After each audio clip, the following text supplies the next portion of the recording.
하나님 말씀 신약성경 사도행전 6장 1절에서 4절까지 보도록 하겠습니다. 사도행전 6장 1절에서 4절까지입니다. 하나님 말씀이 이러합니다. 그때 제자가 더 많아졌는데 헬라파 유대인들이 자기의 과부들이 매일의 구제에 빠짐으로 히브리파 사람을 원망하니 12 사도가 모든 제자를 불러 이르되 우리가 하나님의 말씀을 제쳐놓고 접대를 일삼는 것이 마땅하지 아니하니 형제들아 너희 가운데서 성령과 지혜가 충만하여 칭찬받는 사람 7을 택하라. 우리가 이 일을 그들에게 맡기고 우리는 오로지 기도하는 일과 말씀 사역에 힘쓰리라 하니. 아멘.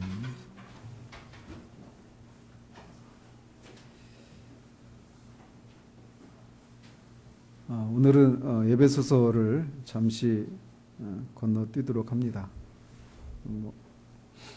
개인적인 사정도 있고 교회적인 상황도 있어서 오늘은 별도의 말씀을 전하려고 합니다. 오늘 이 사도행전 6장의 이 모습은 초대교회 예루살렘 교회가 직면한 위기라고 할 수 있는 그런 장면입니다. 그때 제자가 더 많아졌다라고 말하는데 여기서 말하는 제자는 예수님의 12 제자들 뿐만 아니라 예수님을 믿고 그리스도인들이 된 사람들까지 가리켜서 제자라고 말을 하죠. 그래서 앞에 4장과 5장에서 보면 유대인들의 그런 박해가 있었고 또 사도들은 그 복음을 전하는 것에 대해서 교회 당국자들로부터 유대교 당국자들로부터 핍박을 받고 채찍을 맞고 이런 일이 있었음에도 불구하고 복음을 담대하게 전한 결과 제자들의 수가 급증을 했습니다. 렌스키라고 하는 학자에 의하면 이때 신자 수가 약 2만에서 2만 5천 정도는 되었을 것이다 라고 얘기를 합니다. 불과 이게 오순절 이후에 한 1, 2년 정도 흐른 후의 이 상황인데 그 짧은 기간에 이 정도 숫자로 증가했다라고 하는 것은 정말 폭발적인 그런 증가라고 할 수 있습니다. 그런데 그 교회에 한 가지 문제가 생긴 겁니다. 바로 그것은 빈민 구제와 관련된 그런 일이었어요. 당시 유대 교회 안에는 빈민을 구제하는 사업이 크게 두 종류가 있었다고 합니다. 그래서 유대인의 회당에는 구호금을 접수하는 구호금 접수인이라고 하는 그런 접수인으로 알려진 직원이 있었는데 이 두 징수원이 금요일 아침마다 시장이나 일반 가정으로 돌아다니면서 돈이나 또는 어떤 구호 물품을 받아서 가난한 사람들에게 구호 금품을 나누어 주는 그런 일을 했다고 합니다. 그래서 그렇게 매 금요일마다 가정이나 시장에서 모은 그 구호 물품을 당일에 이렇게 나누어 주었다고 그래요. 그래서 일시적으로 원조가 필요한 사람은 그 위급한 상황을 면할 수 있을 만큼 충분히 이렇게 나누어 주었고 계속해서 영구적으로 이렇게 구호해줘야 되는 그런 사람들은 하루에 2끼씩 일주일 분량을 그렇게 받았다고 합니다. 그런 기금을 광주리 기금이라고 이렇게 불렀다고 그래요. 쿠파라고 하는 단어를 써서 그렇게 불렀다고 하는데 그렇게 매주 금요일마다 구호를 하는 그 구호 물품을 받아서 나눠주는 이런 한 형태의 구제 형식이 있었고 또 다른 형태는 긴급한 구호자들을 위해서 매일 집을 방문해서 구호금을 모아서 나눠주는 이런 게 있었다고 합니다.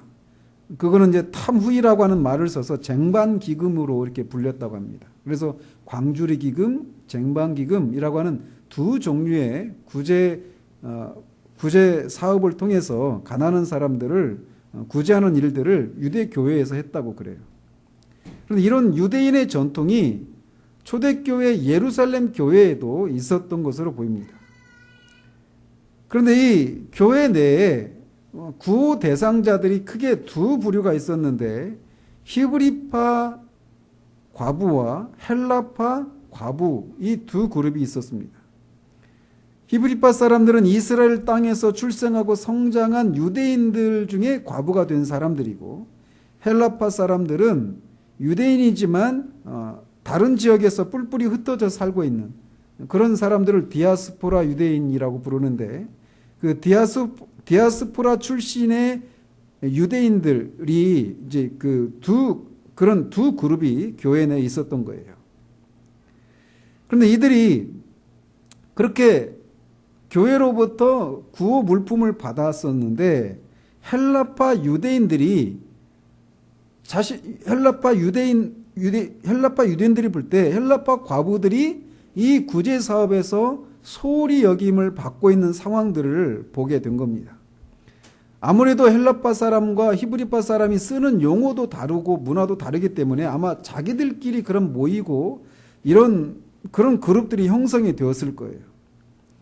그러면서 어떤 식으로든지 히브리파 과부들보다 헬라파 과부들이 푸대접을 받는 그런 일이 있어서 교회 안에서 이제 문제가 생겨난 겁니다.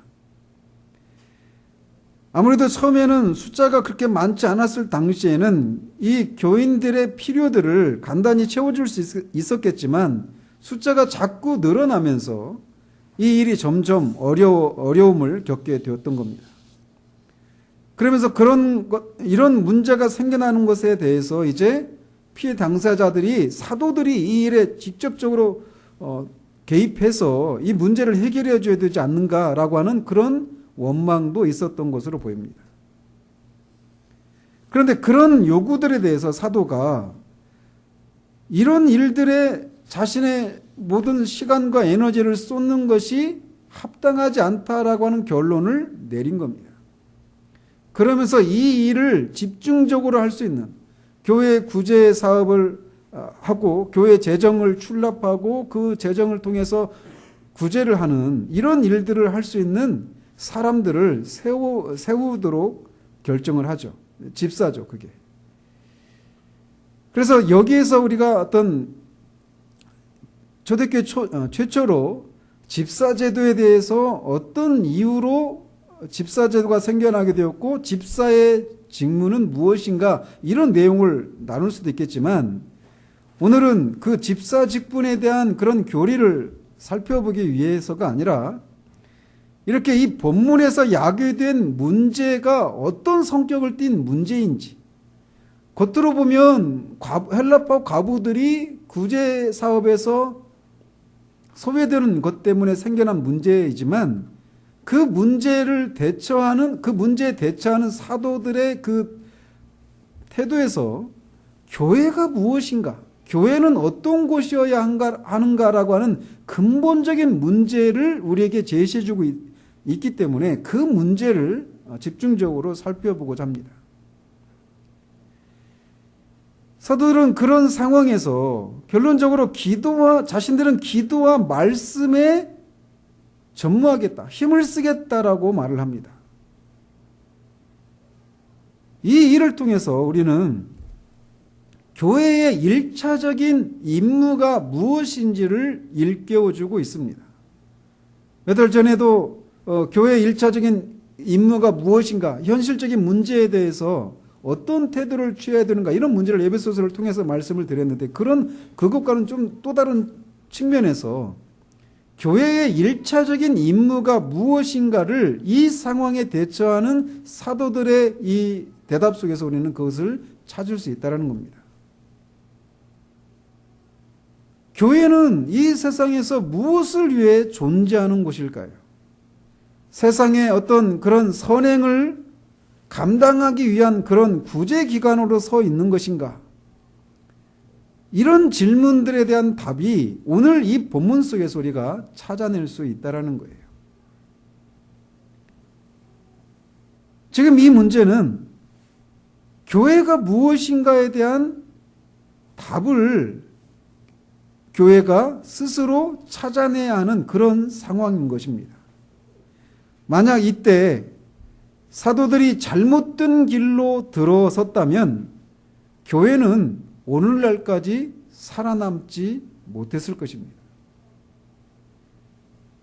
즉 이 상황에 사도들이 어떻게 대처했느냐에 따라서 교회가 계속 존재하느냐 존재하지 못하느냐를 가름할 수 있는 중요한 문제가 오늘 이 헬라파 과부들이 구제에서 제외되는 것 때문에 생겨난 문제에 대해서 사도가 대처한 이 일이 그런 의미를 가지고 있다는 것을 우리가 알아야 합니다. 이 사건을 처리하는 과정 속에서 성령께서 사도들에게 주신 지혜를 우리는 찾아볼 수 있어야 합니다. 이 사건은 말씀드린 것처럼 이렇게 하나의 큰 고비였습니다. 그래서 사도들은 그때 이 문제를 접하고 영영 잘못된 길로 들어설 수 있는 결론에 도달할 수도 있었어요. 그러나 감사하게도 성령께서 주시는 지혜를 좇아서 그들은 교회의 1차적인 임무가 무엇인가를 알게 되었고 이 교회의 1차적인 임무가 무엇인가를 묻는 이 질문에 바르게 대처를 할 수 있었던 겁니다. 초대교회가 질문하고 있는 이 상황을 통해 질문하고 있는 이런 질문들은 여전히 오늘날 교회를 향해서도 세상이 던지고 있는 질문입니다. 즉 교회는 구제를 위한 기관인가? 교회 사람들의 필요를 채워주는 일들을 감당해야 하는 것인가? 라고 하는 이런 질문들에 대한 답을 이 사건이 우리에게 제시해주고 있는 겁니다. 이처럼 이 사건은 교회가 무엇인가를 말해주는 그런 사건인 것처럼 우리 주님도 비슷한 상황에 직면하셨습니다. 즉 메시아가 그리스도가 어떤 존재인가, 그리스도는 무엇을 통해서 그리스도라고 하는 사실들을 입증해야 하는가라고 하는 그런 문제에 봉착을 했던 적이 있었습니다. 예를 들면 다음과 같은 경우들이에요. 주님은 오병이어의 기적을 베푸신 후에 이런 위기를 맞으셨습니다. 요한복음에 보면 사람들이 오병이어의 이 기적을 경험한 후에 그들이 이렇게 했다라고 요한사도는 기록하고 있어요. 그러므로 예수께서 그들이 와서 자기를 억지로 붙들어 임금으로 삼으려는 줄 아시고 다시 혼자 산으로 떠나가시니라. 이 오병이어의 기적을 경험한 사람들이 예수님을 자신들의 임금으로 삼으려고 하는 그런 시도를 했단 말이죠. 즉 이 사건은 그들이 생각하기에 메시아는 그리스도는 세계를 정복해서 정치적인 그런 왕국을 건설하고 사람들의 경제적인 그런 결핍을 해결해 주는 그런 존재여야 한다라고 하는 생각을 이 예수님을 임금을 삼으려고 하는 이런 것을 통해 드러내고 있었던 겁니다. 즉 메시아는 사람들의 필요를 이런 필요들을 정치적인 경제적인 그런 필요를 채워주는 존재여야 한다라고 하는 생각을 이 사람들이 가지고 있었고 그 생각에 대해서 주님은 그들의 생각이 잘못되었다라고 하는 것을 메시아는 그런 것을 통해 메시아의 됨을 드러내는 존재가 아니라고 하시는 것을 그들을 떠나가시는 것을 통해서 드러내셨던 겁니다. 마찬가지로 주님은 유산 상속의 문제로 주님을 찾아왔던 그 사람을 만난 사건을 통해서도 메시아는 어떤 존재여야 하는가라고 하는 그런 도전을 받고 있었습니다. 주님은 바리새인들의 외식을 주의하라고 하는 교훈과 함께 너희들이 내 뒤를 따라가다가 위정자들에게 잡히게 되는 일도 있을 것이다. 그들로부터 핍박을 받는 일도 있을 것이다. 그러나 염려하지 말아라. 왜? 하나님은 너희들의 머리카락까지도 세시는 하나님이시고 또 너희들이 위정자들 앞에서 서서 어떤 말을 해야 될 때마다 그때마다 성령께서 너희들에게 마땅히 할 말을 깨닫게 해주실 것이다 라고 하는 이런 말씀을 하셨습니다. 그런데 그 현장에 어떤 사람이 찾아와가지고 자기가 지금 자기 형과 유산 상속의 문제가 걸려 있는데 이 문제를 해결해 달라고 주님을 찾아온 적이 있습니다. 그러자 주님은 내가 하늘 보좌를 버리고 이 땅에 온 것이 이런 문제를 해결해 주기 위해서 온 것이냐라고 질문을 던지십니다. 그러시면서 삶과 모든 탐심을 물리치라. 사람의 생명이 그 소유에 넉넉한 데 있지 아니하니라 라고 하는 말씀을 하시면서 그 사람의 요구를 묵살하십니다. 즉 이것도 그 사람이 당면한 어떤 문제들을 해결해 주는 것을 통해 당신이 메시아 되심을 입증해라 라고 하는 이런 도전을 받는 그런 연장선상이 있었던 사건이었던 겁니다. 마찬가지로 세례 요한이 감옥에 갇혔을 때 그가 던진 질문 역시 이 우리가 직면한 어떤 문제를 통해서 문제를 해결해 주는 것을 통해서 메시아됨을 입증하라라고 하는 이런 생각의 발현이라고 할 수 있어요. 세례 요한은 감옥에 갇혔을 때 제자들에게 자신의 제자들을 예수님께 보내서 이렇게 질문하라고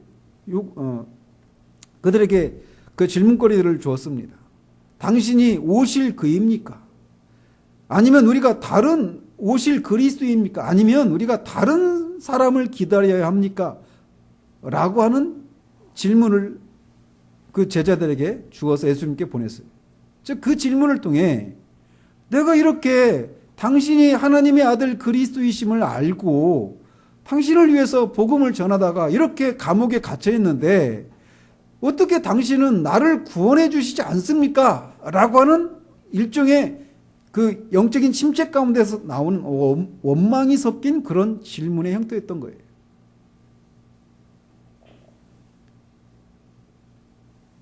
이런 문제들은 다 사람들이 이 땅에서 겪는 여러 가지 문제들과 결핍 이런 것을 해결해 주는 것을 통해 예수님이 메시아 되심을 그리스도 되심을 입증하라고 하는 그런 성격의 질문이었던 겁니다. 분명 주님은 이 땅에 계시면서 많은 이적과 표적을 통해서 병자들을 고치고 먹을 것도 주시고 귀신들을 쫓아내는 것을 통해 사람의 몸과 관련된 이 땅에 살아가는 사람들이 해결해야 될 여러 가지 문제들을 해결해 주시는 일도 하신 것이 분명하지만 그런 것들이 그분이 메시아시라고 하는 것을 입증해 주는 1차적인 기준은 아니었던 겁니다. 그래서 주님은 그런 문제 해결을 요구하는 사람들의 질문들에 대해서 주님은 전혀 그들이 원하지 않는 그들이 기대하지 않았던 답들을 행동들을 보이셨던 거예요. 그분이 그리스도이시라고 하는 사실들은 그런 것을 통해 1차적으로 그런 것들을 통해서 드러나는 것이 아니라 십자가에서 죽으시는 것을 통해 그리고 죽은 자 가운데서 다시 살아나신 것을 통해 입증되어야만 했기 때문에 이것들이 그들은 이것이 1차적으로 그가 메시아시라고 하는 것을 드러내는 어떤 증거라고 믿고 그렇게 요구했지만 그것이 1차적인 증거가 아니기에 주님은 그들이 요구하는 다른 답변들을 주셨던 겁니다. 마찬가지로 지금 초대교회도 이 초대 예루살렘 교회도 교회의 정체성에 대한 도전을 받고 있는 겁니다. 교회는 어떤 것인가? 선을 행하는 기관인가? 성도들의 친교가 이루어지는 곳인가? 아니면 또 무엇인가? 이런 질문들에 대해서 사도는 이렇게 대답을 하고 있는 거예요. 하나님의 말씀을 제쳐놓고 접대를 일삼는 것이 마땅하지 않다. 그리고는 자신들은 오로지 기도와 말씀에만 힘을 쓰겠다라고 대답을 하고 있습니다. 이 대답을 통해 교회가 1차적으로 어떤 곳이어야 하는가라고 하는 것을 우리에게 말해주고 있는 거예요. 사도가 하나님의 말씀을 제쳐놓고 접대를 일삼는다라고 하는 말하고 있는데 이 말이 의미하는 것은 하나님의 말씀보다 접대를 우선시하는 것이 옳지 않다라고 말하고 있는 셈이에요. 그렇다면 사도는 왜 사람들의 필요를 채워주는 이런 접대를 일삼는 것, 접대를 하나님의 말씀보다 우선시하는 것이 옳지 않다라고 하는 말을 했을까요? 첫 번째로는 사람을 하나님보다 앞에 놓는 것은 언제나 잘못이기 때문에 그렇습니다. 사도들은 분명 교회 안에서 헬라파 과부들 또 히브리파 과부들의 그런 필요들을 분명히 보았어요. 먹을 것도 충분하지 않았고 입을 것도 돈도 부족한 것을 사도들은 알았습니다. 그래서 그런 상황에서 사도들은 그런 사람들의 필요를 채워주기 위해서 무엇인가를 해야만 했습니다. 그러나 만약 사도들이 그렇게 사람들의 필요를 채워주는 일에만 전적으로 시간을 투자했다라면 복음은 전혀 전하지 못했을 것입니다. 복음을 전하지 못하면 결국 인간은 하나님에 대해서 알지 못하게 될 것입니다. 사람들은 언제나 자기가 처해 있는 문제, 내 고민거리, 내가 해결해야 될 문제들, 내 고통, 내 불행, 온통 자기에 관련된 문제들에만 집중해 있습니다. 하나님 이야기는 없어요. 그래서 사람들이 하나님을 찾는 이유도 온통 이렇게 내가 겪고 있는 문제, 고난, 아픔과 고통, 불행 이런 것들을 하나님의 힘을 입어서 해결하고자 하는 그런 동기로 하나님을 찾는 경우들이 많습니다.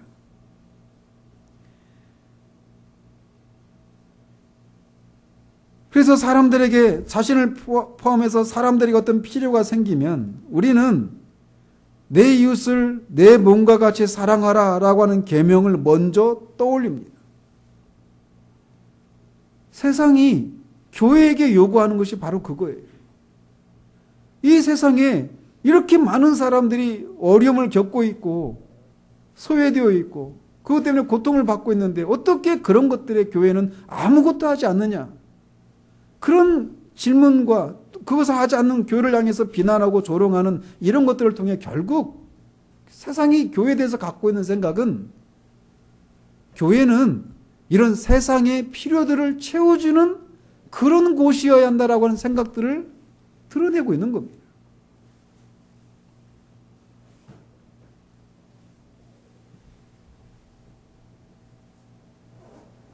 지금 초대교회 사도들이 그런 상황에 직면해 있는 거예요. 주님은 이렇게 말씀하십니다. 내 마음을 다하고 목숨을 다하고 뜻을 다하여 주 너의 하나님을 사랑하라 하셨으니 이것이 크고 첫째 되는 계명이요 둘째도 그와 같으니 내 이웃을 내 자신같이 사랑하라. 주님의 처방은 무엇이냐? 먼저 가장 크고 첫째 되는 계명은 내 이웃이 아니라 하나님을 사랑하는 것이 첫 번째로 와야 한다라고 말씀하고 계신 겁니다. 왜냐하면 하나님을 사랑하지 않으면 우리 이웃을 내 몸처럼 사랑하는 것이 가능하지 않기 때문에 그렇습니다. 하나님을 출발점으로 삼지 않으면 자기 자신을 올바로 사랑할 수 없어요. 하나님 앞에서 내가 누구인가를 알지 못하는 사람은 자기 자신을 바르게 사랑할 수가 없습니다.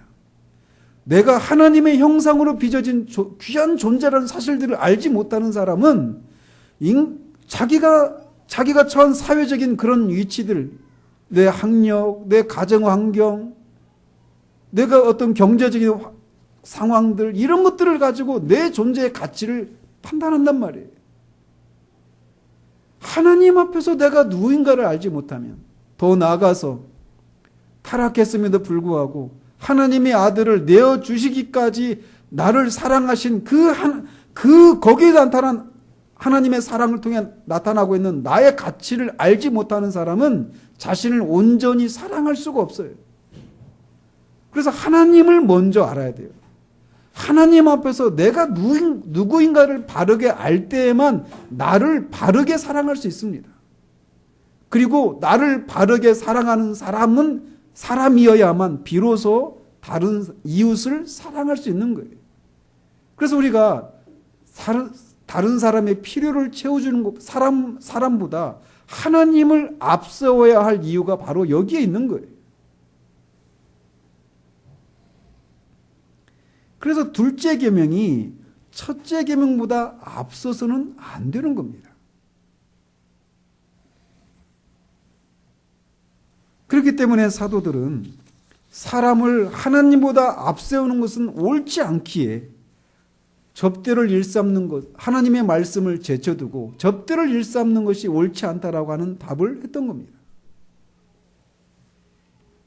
뿐만 아니라 사도가 그렇게 말을 했던 두 번째 이유는 몸을 영혼 앞에 세워두는 것도 잘못이기 때문에 그렇습니다.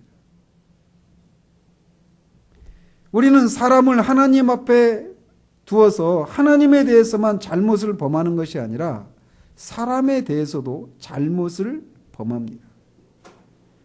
사람은 몸만 있는 것이 아니라 영혼이 있습니다. 그래서 주님은 사람이 만일 온 천하를 얻고도 자기 목숨을 잃으면 무엇이 유익하리요?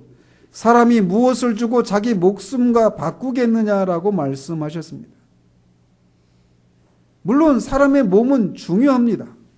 그래서 몸의 필요들을 채우는 것도 반드시 필요합니다. 그래서 음식도 필요하고 옷도 필요하고 그런 것들을 살 수 있는 돈도 다 필요해요. 그리고 그런 필요들을 채우는 것은 지극히 정상적입니다. 잘못된 금욕주의는 성경적이지 않죠. 그런데 문제는 그런 것들 자체를, 몸의 필요를 채우는 것 자체를 목표로 삼고 사는 것은 언제나 옳지 않습니다. 왜냐하면 사람에게는 몸만 있는 것이 아니라 영혼이 있기 때문에 그래요. 그래서 우리가 이 세상에서 아무런 부족한 것이 없이 모든 것을 다 가지고 있어도 보이지 않는 이 이성적이고 불멸하는 영혼이 만족을 누리지 못하면 우리 존재는 만족을 누릴 수 없는 그런 사람으로 하나님이 사람을 빚으신 거예요. 그래서 몸의 필요들을 다 채움받아도 영혼의 필요들을 채움받지 못하면 우리 사람이라고 하는 존재 자체가 만족을 누릴 수가 없어요. 그래서 먼저는 몸의 필요를 채워야 되는 건 사실이지만 우선순위가 있다라는 겁니다. 영혼의 필요를 채우는 것이 먼저여야 하는 거예요. 그래서 몸을 첫 자리에 두지 말고 영혼을 첫 자리에 두어야 하는 겁니다. 그래서 사도들은 영혼의 문제를 다루는 하나님의 말씀을 제쳐두고 인간이 몸의 필요를 채워주는 일들을 일삼아서는 안 된다라고 말을 했던 겁니다. 마찬가지로 사도가 또 이렇게 말했던 세 번째 이유는 시간을 영혼 앞에 두는 것도 잘못된 것이기 때문에 그렇습니다.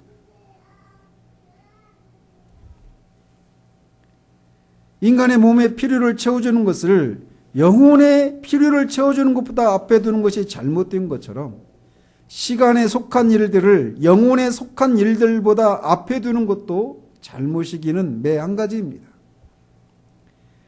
보이는 것은 잠깐이요 보이지 않는 것은 영원함이니라고 성경은 말합니다.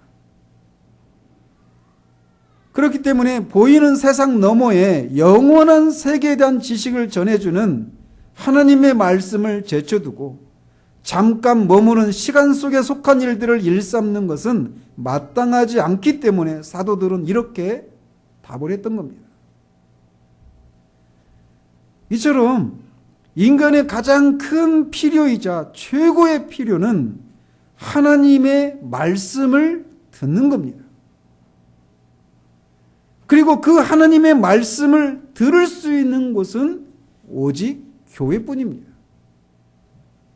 하나님에 대해서, 하나님 앞에서 우리 자신에 대해서, 영원한 세계에 대해서 내가 서 있어야 될 바른 자리가 무엇인가를 알려줄 수 있는 하나님의 말씀을 들을 수 있는 것은 교회이기 때문에, 또 교회여야 하기 때문에 사도들은 이렇게 답을 했던 겁니다.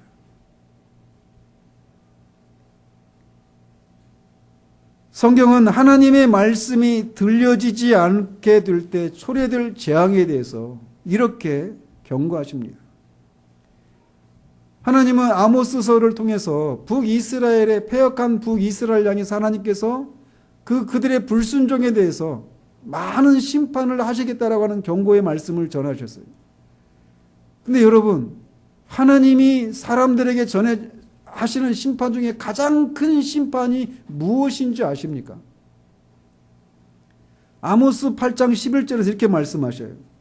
주 여호와의 말씀이니라. 보라, 날이 이를지라. 내가 기근을 땅에 보내리니 양식이 없어 주림이 아니며 물이 없어 가람이 아니요 여호와의 말씀을 듣지 못한 기갈이라. 이렇게 말씀하십니다.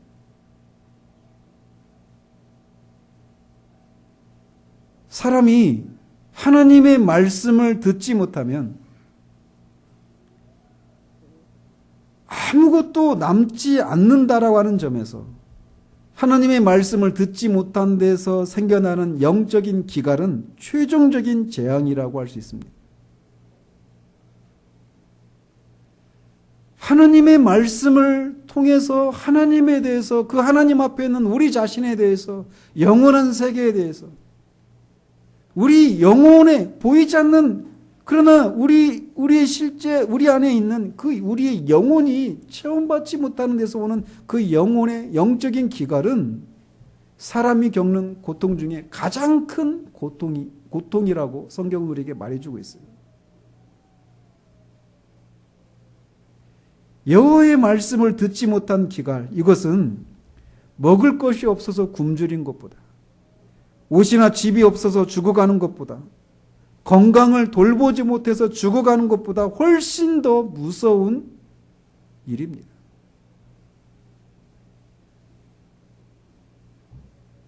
그런데 우리는 많은 경우 하나님의 말씀을 통해서 은혜를 누리는, 하나님과의 그런 살아있는 그런 교제를 나누지 못하는 이 일보다 지금 당장 우리의 몸의 필요를 채워주는 그런 일이 없는 것이 더 큰 고통이라고 생각한단 말이에요. 근데 그렇지 않다라고 성경이 우리에게 말해주고 있어요.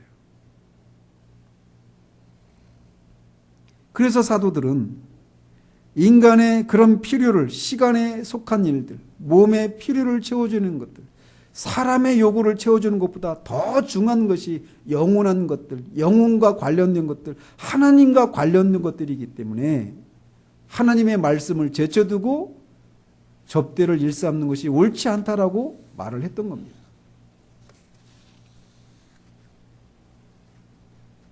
여러분들은 하나님의 말씀을 듣지 못하는 데서 오는 그런 기갈이 정말 가장 큰 고통이라고 하는 것에 아멘으로 동의가 되십니까? 만약 우리가 그렇지 못하다면 지금 우리 영혼이 아주 심각한 상태에 있는 거예요. 하나님의 말씀을 통해서 하나님의 사랑을 내가 현재적으로 누리지 못하고 있는데, 그 하나님과의 그런 생명적 그런 교제를 누리지 못하고 있는데 여전히 나는 먹을 것도 있고 건강하고 아무런 문제가 없다고 하면서 행복하다고 생각한다면 그 영혼은 지금 죽어 있거나 아니면 심각한 질병에 걸려 있는 거예요.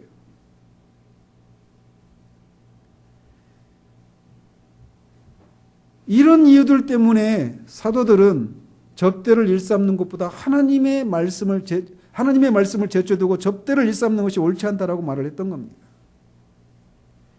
뿐만 아니라 그래서 교회는 하나님의 말씀을 가장 우선시해서 말씀을 전하는 것, 이것이 교회의 가장 일차적인 임무인 거예요. 뿐만 아니라 교회가 이렇게 하나님의 말씀을 전하는 것이 첫 번째 임무인 또 다른 이유는, 그것은 주님이 교회에게 맡기신 사명이기 때문이기도 합니다. 오직 성령이 너희에게 임하시면 너희가 권능을 받고 예루살렘과 온 유다와 사마리아와 땅끝까지 이르러 내 증인이 되리라 라고 주님 말씀하셨어요. 그리고 제자들에게 그러므로 너희는 가서 모든 족속으로 제자를 삼아 아버지와 아들과 성령의 이름으로 세례를 주고 내가 너희에게 분부한 모든 것을 가르쳐 지키게 하라. 볼지어다 내가 세상 끝날까지 너희와 항상 함께 있으리라. 교회를 향해서 우리 주님이 주신 가장 큰 명령은, 최고의 명령은 말씀을 전하는 것이에요. 이게 교회의 1차적인 임무인, 교회가 말씀을 전해야 되는 그것이 1차적인 임무인 또 다른 이유입니다. 말씀을 전할 때 우리는 인간이 겪고 있는 여러 가지 공경의 근원을 알 수 있게 됩니다. 우리들이 겪고 있는 모든 문제들의 근본적인 원인에 대해서 오직 복음만이 그것을 제시해 줄 수 있습니다. 우리가 에베소서 강의하고 있지만 이제 하면서 또 더 살피겠지만 성경은 인간이 겪고 있는 그 모든 근본적인 문제가 죄의 문제이고 그 죄의 배후에 사탄이 있다라고 하는 것을 말해줍니다. 그리고 그 사탄이 어떻게 우리를 속이고 어떻게 이 하나님의 교회와 하나님의 백성들을, 사람들을 사로잡고 속이고 고통 가운데 처하게 되는지, 그 이유들, 그 방식들을, 그리고 그것들을 어떻게 대처해야 될지 성경은 우리에게 말해주고 있어요. 복음만이 인간이 겪고 있는 근본적인 원인에 대한 그 근본적인 원인을 제시해 줄 수 있습니다. 그래서 우리는 교회가 1차적으로 말씀을 전해야 하는 거예요.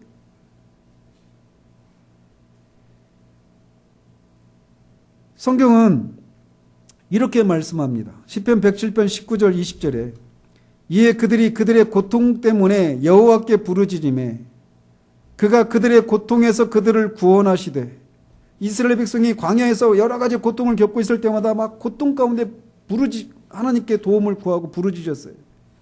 그래서 하나님이 그들을 고통 가운데서 구원하셨는데 어떻게 구원하셨느냐? 그가 그의 말씀을 보내어 그들을 고치시고 위험한 지경에서 건지시는도다. 우리는 이 땅에 우리의 몸의 필요를 채워야 되는 이런 문제들, 시간에 속한 어떤 어려움, 문제들, 그런 것들로 인한 어떤 어려움을 가질 때 하나님 앞에 나와서 이것도 해결해 주시고 저것도 주시고 이렇게 하나님 앞에 부르짖어요. 그리고 하나님은 그것에 대해서 응답하시고 우리를 구원하십니다. 근데 구원하시는데 어떻게 구원하시느냐? 말씀을 보내시는 거예요. 말씀을 보내셔서 그 상황 가운데 처해 있는 우리들이 왜 그런 상황 가운데 처해 있고, 또 그런 것을 통해 하나님이 우리가 무엇을 깨닫기를 원하시고, 그런 과정을 통해 우리가 어떤 사람으로 변화될 것을 하나님이 원하시는가를 말씀을 통해 우리에게 말씀해 주시는 거예요.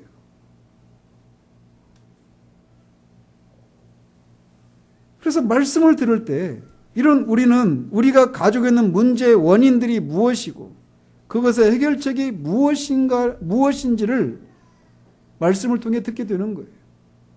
제가 말씀을 전하는 일을 하면서 가장 안타까운 게 사람들이 말씀에 대한 기대를 그렇게 하지 않는 거예요. 여러 가지 어려움을 겪고 있어요. 육체적인 문제, 정신적인 문제, 영적인 문제를 가지고 있는데 그 문제에 대해서 말씀을 통해서 차분하게 듣고 내가 왜 이런 상황 가운데 있는지를 알고 말씀을 통해 깨닫는 이런 작업들을 1차적으로 하지 않는 거예요. 온통 관심이 직접적으로 그 어떤 문제들이 해결받기만을 구하고 있는 거예요. 기억하십시오. 하나님이 우리를 구원하시는 방식은 말씀을 보내는 거예요. 교회가 그런 일을 해야 되는 겁니다. 그래서 사도는 하나님의 말씀을 제쳐두고 접대를 일삼아서는 안 된다라고 말을 했던 겁니다. 뿐만 아니라 그는 기도에 힘쓰겠다라고도 말을 합니다. 그것은 그들이 기도에 힘써야 되겠다라고 말을 했던 것은 자신들의 무능을 깨달았기 때문입니다. 자신들은 무능하고 그래서 하나님의 능력이 절대적으로 필요하다라고 하는 사실을 그들이 절감했기 때문이에요. 산헤드린 공의회는 이 사도들을 학문 없는 범인이라고 말을 했습니다. 실제로 그들은 지식도 없었고 지각도 타고난 능력도 없는 그냥 어부들이었습니다. 대부분이. 사도들도 자신들이 그런 사람들이라고 하는 것을 잘 알았습니다. 그래서 그들이 하나님의 능력으로 충만해진 길 이외에는 다른 방도가 없다라고 하는 것을 누구보다도 자신들이 잘 알았어요. 그래서 그들은 계속 기도에 전무할 수밖에 없었습니다. 오순절 성령 강림도 그들이 기도할 때였고 오순절 성령 강림으로 성령을 충만하게 받았음에도 불구하고 그 이후에 찾아오는 모든 위기 상황 가운데 그들은 한결같이 기도를 통해 공급해 주시는 하나님의 능력을 힘입어서 그 위기 상황들을 뚫고 지나갔던 겁니다. 성령으로 충만한 사람들은 신자가 신자다운 삶을 살아가기 위해서 기도가 본질적인 것이라고 하는 것을 압니다. 왜냐하면 우리가 성령으로 충만함을 받는 것은 단 한 번의 경험으로 되는 것이 아니기 때문에 그래요. 오늘 현재 이 우리가 직면한 위기를 뚫고 가기 위해서는 어제 받았던 그런 은혜로 충분하지 않습니다. 옛날에 받았던 그 큰 능력의 체험으로 새로운 오늘의 위기를 해결할 수가 없어요. 오늘은 오늘 주시는 능력이 필요한 겁니다. 그래서 우리는 계속해서 성령과 교제하고 계속해서 기도하고 그런 기도를 통해서 성령의 능력을 힘입는 이 일들이 지속되어야만 하는 거예요. 사도들은 그것을 알았습니다. 그들은 자신들 앞에 당면한 문제의 본질들을 보았고 자신들이 그 일을 감당하기에는 무능한 존재라는 사실들을 알았습니다. 그래서 기도에 전무해야 한다라고 결론을 내렸던 겁니다. 그들은 자신들에게 맡겨주신 진리의 복음을 더 많이 알고 이해해야 할 필요가 있음을 알았습니다. 그래서 기도 가운데 하나님이시여 우리를 가르쳐 주시고 우리에게 영적인 지각을 주시옵소서. 진리의 말씀을 이해할 수 있는 눈을 주시고 말씀을 전할 때마다 능력으로 충만해져서 하나님의 말씀답게 전할 수 있도록 나를 사로잡아 주시옵소서라고 하는 그런 기도가 필요했기에 기도에 전무해야 된다라고 하는 결론에 도달했던 겁니다. 사도들이 기도에 전무해야 했던 그 이유는 먼저는 자신의 무능력 때문에 그랬어요. 뿐만 아니라 그들이 기도에 전무해야 되겠다라고 하는 결론에 도달했던 것은 그들을 통해서 말씀을 듣게 될 인간의 자연적인 상태가 어떤 상태인가를 알았기 때문이기도 합니다. 한마디로 말하면 그들을 통해서 말씀을 듣게 되는 사람들은 영적으로 죽어있는 사람들이었습니다. 죽어있는 사람이 살릴 수 있는 가능성은 제로입니다. 오직 하나님의 능력이 임해서 죽은 자들을 살리시고 그들에게 영적인 지각을 주시고 진리를 이해할 수 있는 그런 그런 지각과 총명을 주시지 않으면 또 그들에게 믿음을 주시지 않으면 안 된다라고 하는 상태를 그들이 너무나 잘 알았기 때문에 그것들을 주시기를 위해서 하나님께 기도할 수밖에 없었던 겁니다. 뿐만 아니라 그들은 인간의 이런 자기 자신의 무능력과 복음을 듣는 인간의 이런 무능력한 상태를 알았을 뿐만 아니라 복음의 본질도, 구원의 본질도 이해하고 있었기 때문에 그렇습니다. 즉, 사람들에게 거듭남이, 중생이 필요하다는 사실들을 그들은 알았기 때문에 우리가 기도하는 일에 전무해야 된다라고 하는 것을 그런 결론에 도달했던 겁니다. 말씀을 전하는 사람들에게 가장 필요한 것은 그가 말씀을 전할 때마다 성령으로 충만해지는 일입니다. 그리고 그 충만함을 얻으려면 하나님을 기다려야 하고 기도의 시간을 드려야 하고 우리의 마음과 설교자의 마음과 가슴과 존재 전체를 활짝 열어놓고서 그를 채우시고 힘있게 해달라고 간구하는 일이 필요한 겁니다. 영혼을 구원할 수 있는 유일한 능력인 하나님의 능력이, 성령의 능력이 사람을 다시 태어나게 할 수 있는 유일하고 강력한 능력을 불어넣어 달라고 간구해야 하는 겁니다. 이는 우리 복음이 너에게 말로만 이런 것이 아니라 또한 능력과 성령과 큰 확신으로 된 것임이라 라고 사도는 말합니다. 고린도 교회를 향해서도 내가 내 말과 내 전도함이 설득력 있는 지혜의 말로 하지 아니하고 다만 성령의 나타나심과 능력으로 하여라고 말을 함으로써 하나님의 말씀이 말씀되는 것은 성령께서 그 말씀을 사용하셔서 역사하실 때 가능하다라고 하는 것을 말해주고 있는 겁니다. 그래서 그들은 말씀을 전하는 일에만 전무한 것이 아니라 기도하는 일에도 전무해야 된다라고 하는 결론에 도달했던 거예요.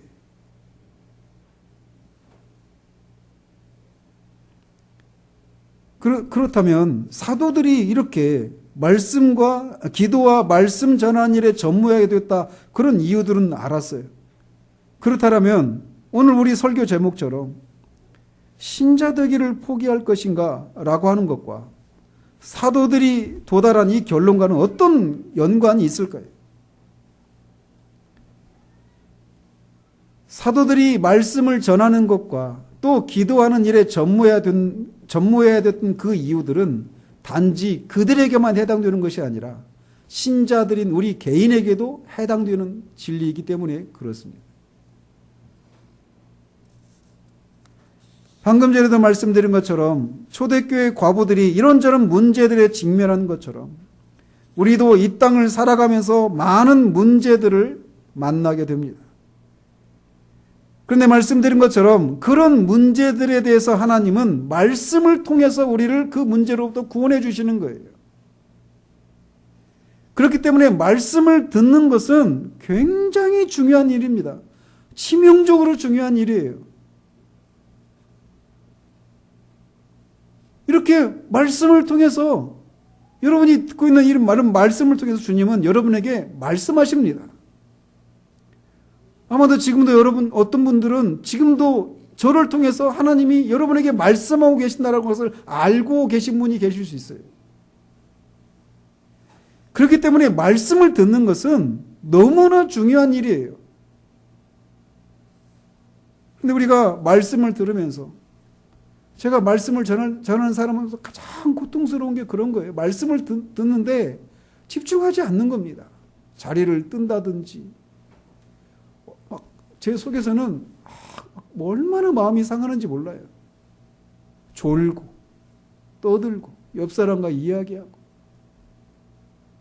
눈은 저를 보고 있지만 생각은 다른 생각을 하고 있는 그런 모습들 보면 알잖아요.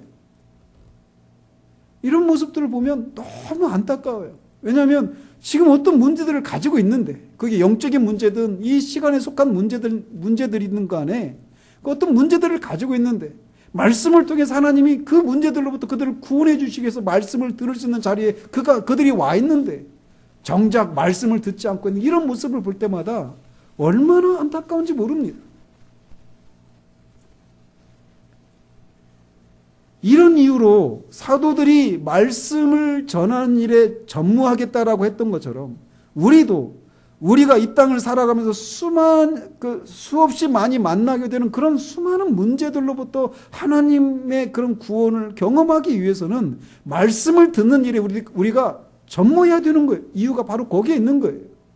사도들만 해당되는 것이 아니라 신자 우리 개인에게도 이것이 필요한 것입니다.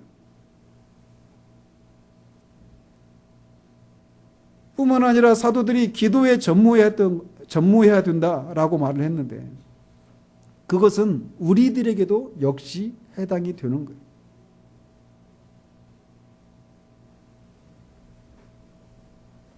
말씀을 듣는 일에 여러분들은 그냥 몸만 와서 정신을 집중하고 말씀을 듣는 이렇게만 해서는 안 됩니다. 말씀을 들으러 오기 전에 또 말씀을 들으면서도 끊임없이 여러분의 영혼은 하나님 앞에 기도하는 자세로 말씀을 들어야 돼요. 저 말씀이 떠내려가지 않기를, 말씀을 통해 하나님이 내게 말씀해 주시기를, 무엇이라도 말씀해 주시기를, 책망이든 위로든 용기를 불어넣는 것이든 무엇이라도 내 영혼과 관련된 말씀을 해 주시기를, 그런 마음으로 말씀을 들어야 되는 거예요. 기도하면서 들어야 되는 겁니다. 그래서 그런 기도를 통해 말씀의 은혜를 경험할 때 비로소 우리는 신자다운 삶을 살 수 있게 되는 거예요. 기도 가운데 루이드윈스가 말하는 것처럼 살아계신 하나님과의 살아있는 접촉이 없다면 시간의 문제일 뿐 우리 영혼은 시들어가기 시작합니다. 그것 중에 가장 먼저 드러나는 것이 뭐냐면 영적인 것들에 대해서 우리의 민감함이 점점 덜해지는 거예요. 영적인 것들에 대해서 우리가 민감하지가 않게 돼요. 둔해지고 하나님에 대해서 영적인 것들에 대한 열심이 식어져 가는 겁니다. 물론 기계적으로 해오던 것들을 해나갈 수는 있겠지만 그런 것 속에는 어떤 영적인 생기도 찾아볼 수 없게 됩니다. 기도하지 않는 것은 말씀이 말씀되게 하는 일이 일어나지 않게 되는 것을 의미합니다. 그래서 청교도들은 한 교회의 기도 모임이 그 교회의 영적인 온도계라고 하는 말을 했습니다. 상상을 해보십시오. 다 있습니다. 예배를 드리기에 필요한 모든 것들이, 모든 안락한 장소와 모든 뛰어난 음향 장비들, 모든 것이 다 있어요. 그런데 이 추운 겨울에 난로가 하나도 없어요. 그런 모습을 한번 상상해 보십시오. 어떤 활동이 없는 게 아닙니다. 어떤 부족한 게 없는 게 아니에요. 문제는 난로가 없는 거예요. 냉랭해요.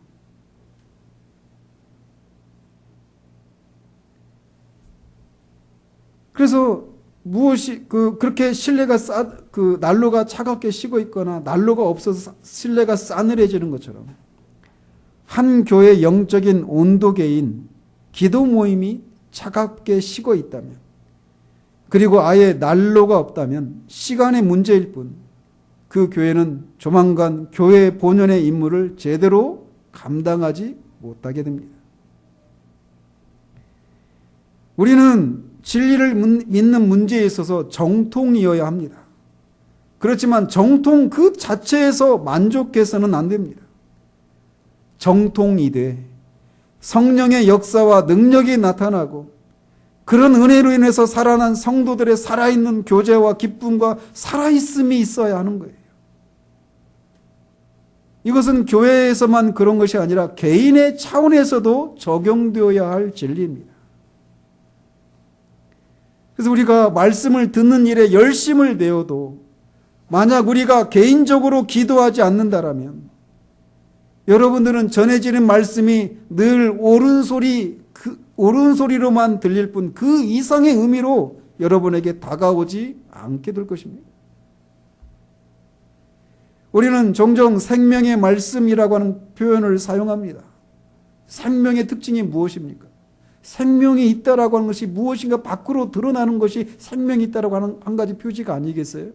그리고 생명이 있으면 그것은 반드시 자라게 되어 있습니다. 시온이 보세요. 생명이 있으니까 저렇게 왕성하게 움직이잖아요. 생명이 있으면 무엇인가 밖으로 드러나기 마련이에요. 생명의 말씀이라고 하는 것은 그런 의미입니다. 말씀을 그냥 듣고 정보로서의 지식이 체계적으로 쌓여가는 것, 이런 의미에서 생명의 말씀이 아니라 그런 말씀이 우리 안에서 역사하는 것을 통해서 우리의 삶이 역동적이고 어떤 생명이 있는 사람의 어떤 삶의 특징들이 드러나는 말씀이기 때문에 생명의 말씀이라고 하는 겁니다.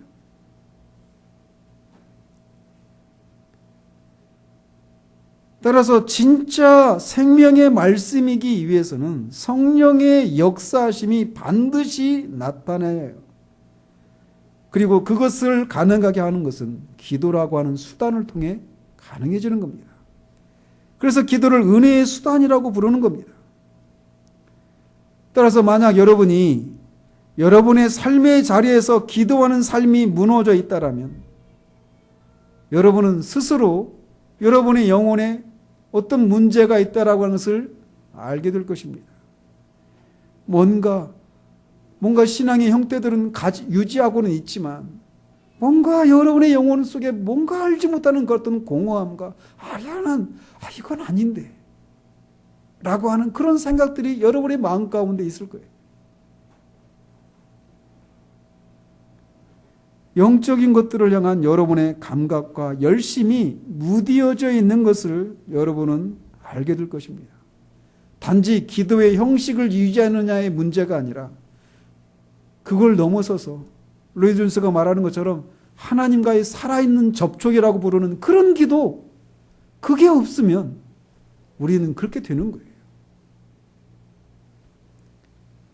저는 요즘 우리 수요 기도회를 보면서 정말 큰 위기의식을 느낍니다. 지금 딸랑 2명이 와서 예배 드리고 있거든요. 여러 가지로 우리는 우리의 상황을 얘기할 수 있습니다. 좋아요. 저는 다 이해합니다. 문제는 여러분이 수요 기도에 나와라 이런 말씀 제가 안 드립니다. 상황이 그렇지 못하면 그럴 수 있죠. 근데 문제는 여러분의 삶의 개인의 자리에서 개인의 삶의 자리 가운데 기도하고 있느냐라는 거예요. 진짜 하나님과의 살아있는 접촉이 있는 기도를 하고 있느냐라는 겁니다. 그게 없으면요, 시간의 문제일 뿐 우리는 신자다운 삶을 살지 못하게 돼 있어요. 그러므로 우리는 다시금 이 사도가 이 문제 앞에 이 기도와 하나님의 말씀에 전무하는 것이 교회의 본질이기 때문에 그 일에만 전무해야만 했다라고 답을 했던 것처럼 우리가 기도 가운데 하나님과의 살아있는 접촉이 있고 또 그런 기도 가운데 말씀을 통해서 우리가 처한 여러 가지 문제들에서 하나님이 말씀을 통해 우리를 구원하시는 이 일이 우리 가운데 있을 때 우리는 신자다운 삶을 살 수 있거든요.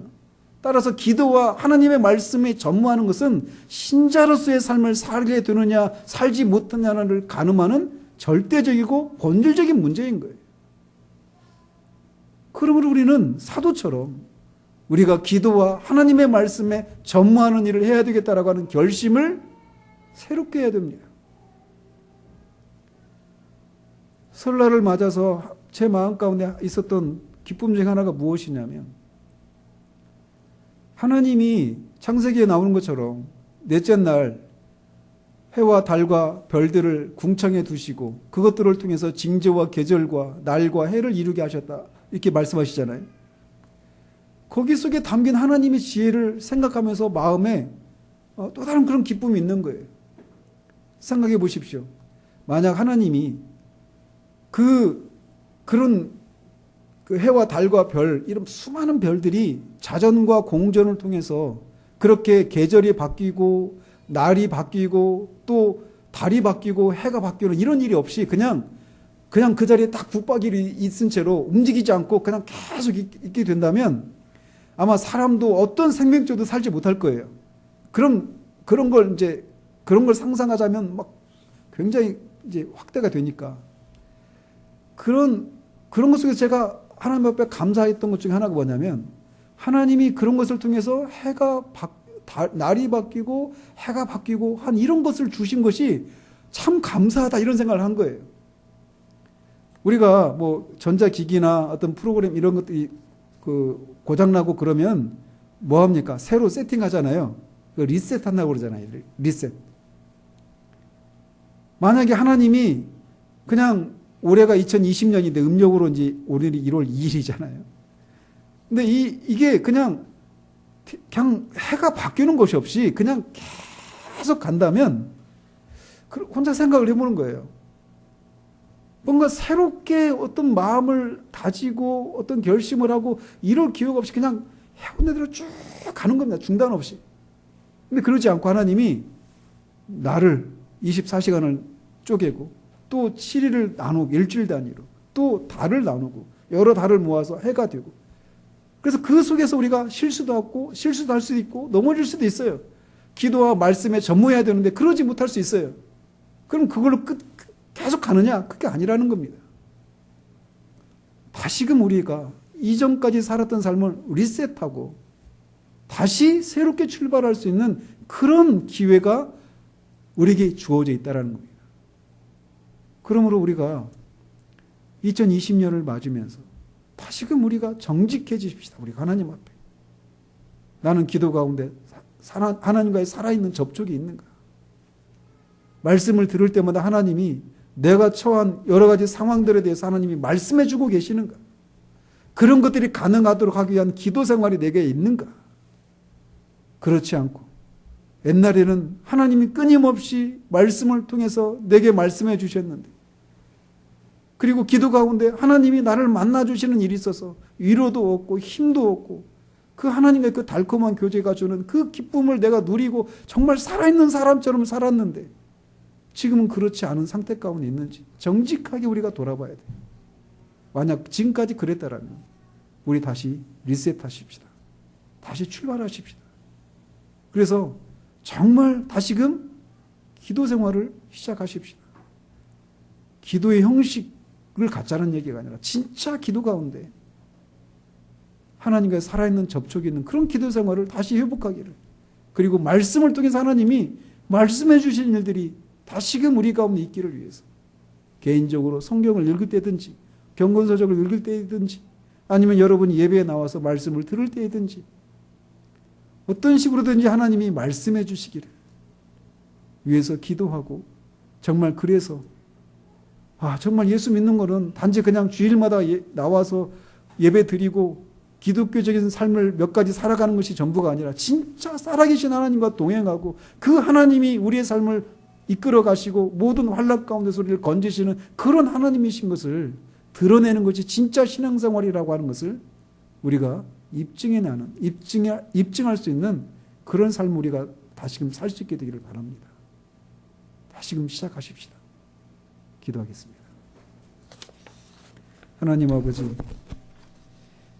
우리도 모르게 여러 가지 이유들로 인해서 우리가 신자를 신자되게 만드는 또 동시에 교회를 교회되게 만드는 그 본질적인 일인 기도와 하나님의 말씀에 전부하는 이 일들을 우리 개인적으로도 게을리하고 그래서 기도 가운데 하나님과 살아있는 접촉이 있고 또 말씀을 통해서 하나님이 우리에게 말씀해 주셔서 우리가 직면하고 있는 여러 가지 문제들에 대해서 하나님이 우리를 말씀을 통해 건지시는 그런 일들이 중단된 것 같은 그런 시간들을 우리가 오랫동안 살고 있지는 않은지 정직하게 돌아볼 수 있도록 도와주시옵소서. 하나님은 지금도 살아계시고 그리스도를 통해 구원하신 하나님의 백성들의 삶을 통해 교회를 통해 하나님이 진짜 살아계시고 모든 환난 가운데서 우리와 동행하시고 우리를 건지시는 하나님이심을 드러내어서 하나님의 어떠하심을 드러내기를 원하시는 하나님이심을 우리의 삶을 통해 입증하는 우리 모두 될 수 있도록 도와주시기를 원합니다. 지금까지 우리가 그런 삶을 살아왔다면 다시금 시작할 수 있도록 새롭게 마음을 다지고 우리가 오늘부터 또 내일부터 기도 생활을 진짜 살아있는 그런 기도 생활을 회복하고 말씀을 들으러 올 때마다 하나님이 말씀을 통해 내게 말씀해 주시는 것을 인해서 그런 기대와 설레임을 가지고 말씀을 들으러 오는 우리들 될 수 있도록 주님 도와주시기를 원합니다. 예수 그리스도 이름으로 기도합니다. 아멘.